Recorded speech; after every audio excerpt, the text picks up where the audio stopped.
Assalomu alaykum. Web dasturlash onlayn ta'lim platformasiga xush kelibsiz. Sizlar bilan maket yig'ayotgandik va footer qismi qoldi. Aynan bugungi darsda aynan mana shu footerni qilamiz. Shu sababdan birinchi aniqlashtirish olish kerak. Bu yerda bitta footer bo'lyapti. Footerning ichida bitta class bo'lyapti yana. Class ichida bular ketyapti. Display flex yordamida mana bu yerga chiqib qolyapti. Adashmasam bular osonroq qiyin emas. Va mana bular linklar bo'lyapti.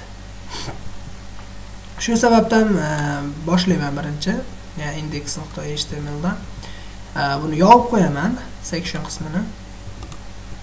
Va bu yerdan footer ochaman. Footer deyman.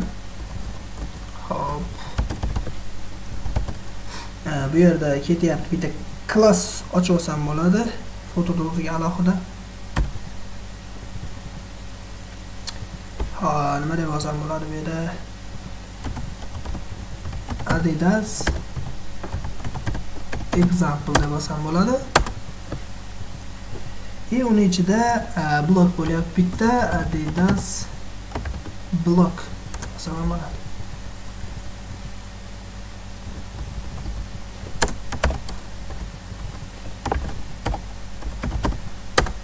Va buni ichida endi ketyapti. Ikkita blok ochib oldim. H3 hamda bir 7 ta link ketyapti. Ya'ni URL yordamida men yo'qolib qilib olaman buni ham. Hop, H3 deb olsam bo'ladi buni. Mana header 3 va header 3 dan keyin URL li anchor tag bu yerga buni qo'ymayman. Va endi ko'chirib olsam bo'ladi. Ctrl C Ctrl V qilaman. Va bu yerda e'tibor bergan bo'lsangiz do deb turib narx yozilganda alohida rang. Shunga span berib yuboraman.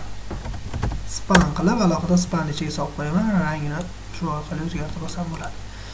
Bo'ldi, ikkiga mana buni bittasini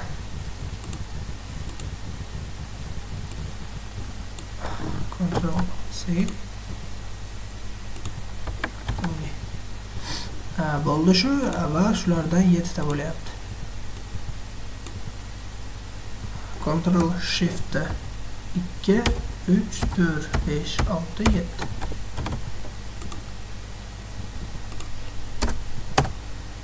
2 3 4 5 6 7 Ctrl bosasiz. Va ko'rib turganlaringizdek mana bu bo'ldi. Endi xuddi shundan ko'paytirib olsam bo'ladi. Aynan shu blokni o'zini, u qaysi blokda turibdi, ya'ni Adidas blokda turibdi. Shundan ko'paytirib olsam bo'ladi. Men nechta 2 ta 3 ta 4 ta bo'lyapti. 1 Ctrl Shift 2 3 4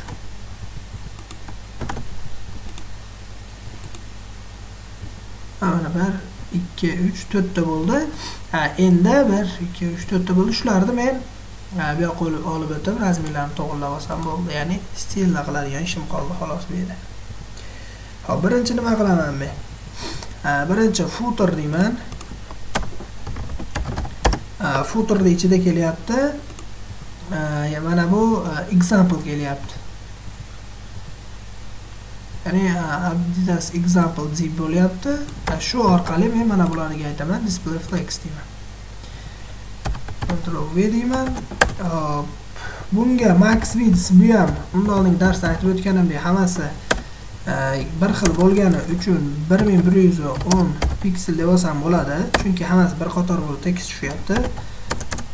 Margin auto berganim sababi o'rtaga turadi hammasi, avtomatik. Margin beraman, auto.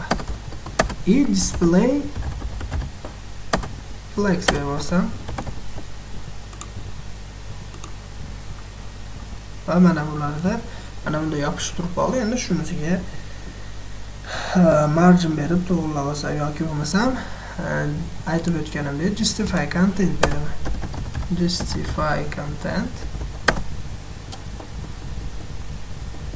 space between va mana bunday bo'lib yoyilib ketdi. Aynan bitta tekst bir xil parallel ravishda hammasi tushyapti. Hech qaysinisi ichga ketib qolgani yo'q. Bu yerda ko'rishimiz mumkin, bu tepada anchagina farq bor. Shu sababdan lineyka olaman. Margin top deyman. 142 piksel. Margin top 142 piksel. Ctrl plus S va mana ancha pastga tushdi. Xo'p, keyingi qiladigan ishim bu albatta URLlar to'g'irlash. Ya'ni footer kelyapti bu yerda. Footer ichida Adidas example kelyapti va uni ichida Adidas blog kelgan URL kelyapti. Shu URL. Buni list style'ini yo'qotaman. List style none deyman.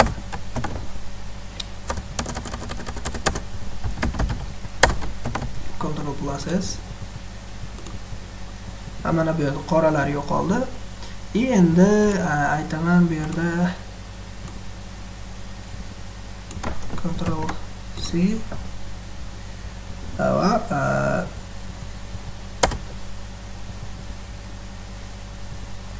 keyingi qiladiganim bu albatta mana bu qoldi. Qoldi. Ya'ni linklar to'g'rilab chiqaman.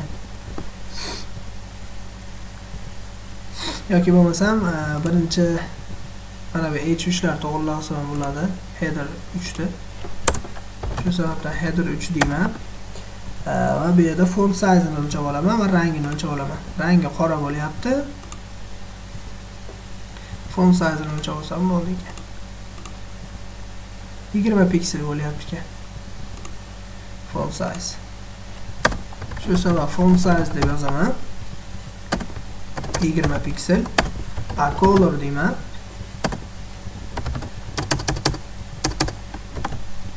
Ctrl plus S. URL ishda kelmayapti, bu o'zi kelyapti. Va keyingi bu spam bo'ladi. Spam deyman. Color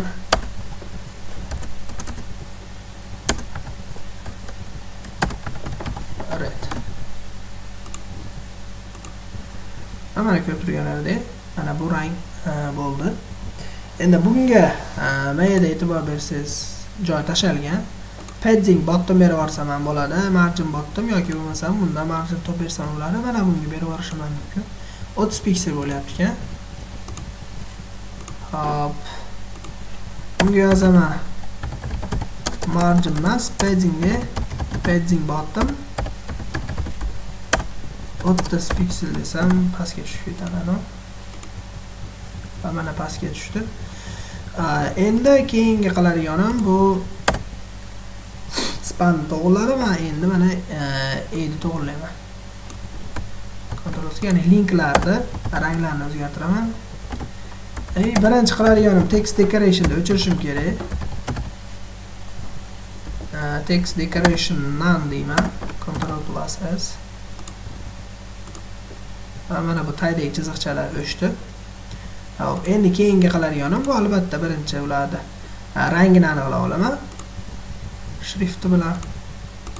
Font size 16 piksel bo'lyapti. Pipetka yordamida rangini aniqlayman. Hop, pipetka.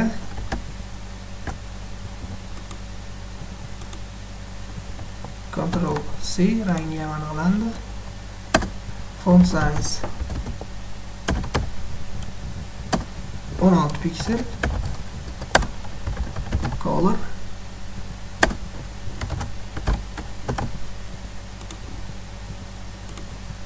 va mana mana bu rangda bo'ldi. Bu yerda endi e'tibor bergan bo'lsangiz, mishga borganda qizil rang bo'lishi kerak, ya'ni hover berilgan bu yerda. Shu sababdan hover berib yuboraman. Text decoration bu yerda o'chirilmagan ekan. Shu sababdan text decorationni underline deb yozib qo'ysam bo'laveradi. Underline. Mana tayyorda chiziq bo'ldi.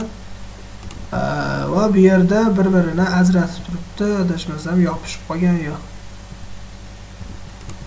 Hop. Bu yerda ham shunaqa. Bu yerda berib yuborishim mumkin, font family berishim mumkin. Font family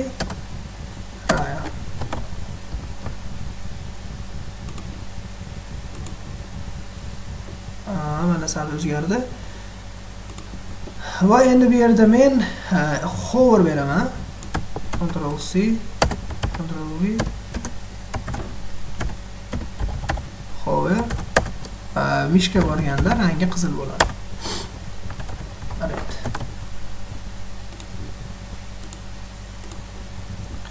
Mana ko'rib turganlaringizdek, aynan mana shunday bo'ldi. Xo'p, endi keyingi qiladiganim bu, mana bu yerda maketda ko'rgan bo'lsangiz, уже pastida ham ancha joy bor. Shu sabab lineyka olaman. 50 piksel deb olsak ham bo'ladi. Bu yerda margin bottom berdik, ko'rgan bo'lsanglar. Hop, margin top berdik. Endi shu margin bottomni berib yuboraman. 50 piksel berib yuborsam, mana pastdan ham o'zgardi. Mana shunday bo'lib, maketni ham oxirigacha yig'ib tugatdik. Albatta bu birinchi haqiqiy real proyektimiz bo'ldi. Albatta bu sizga yoqdi degan umiddaman. O'zingizlar ham endi birorta maket yig'ib ko'rishinglar mumkin. Xohlasanglar albatta guruhga bitta PSD fayl tashlayman, boshqacha maket, shuni o'zingizlar yig'ib ko'rishga harakat qilasizlar. Albatta darslarimiz, yig'ib chiqqan maketimiz yoqqan bo'lsa biz bundan xursandmiz. Sog' bo'ling, salomat bo'ling, vazifalarni vaqtida qilib borishga harakat qiling.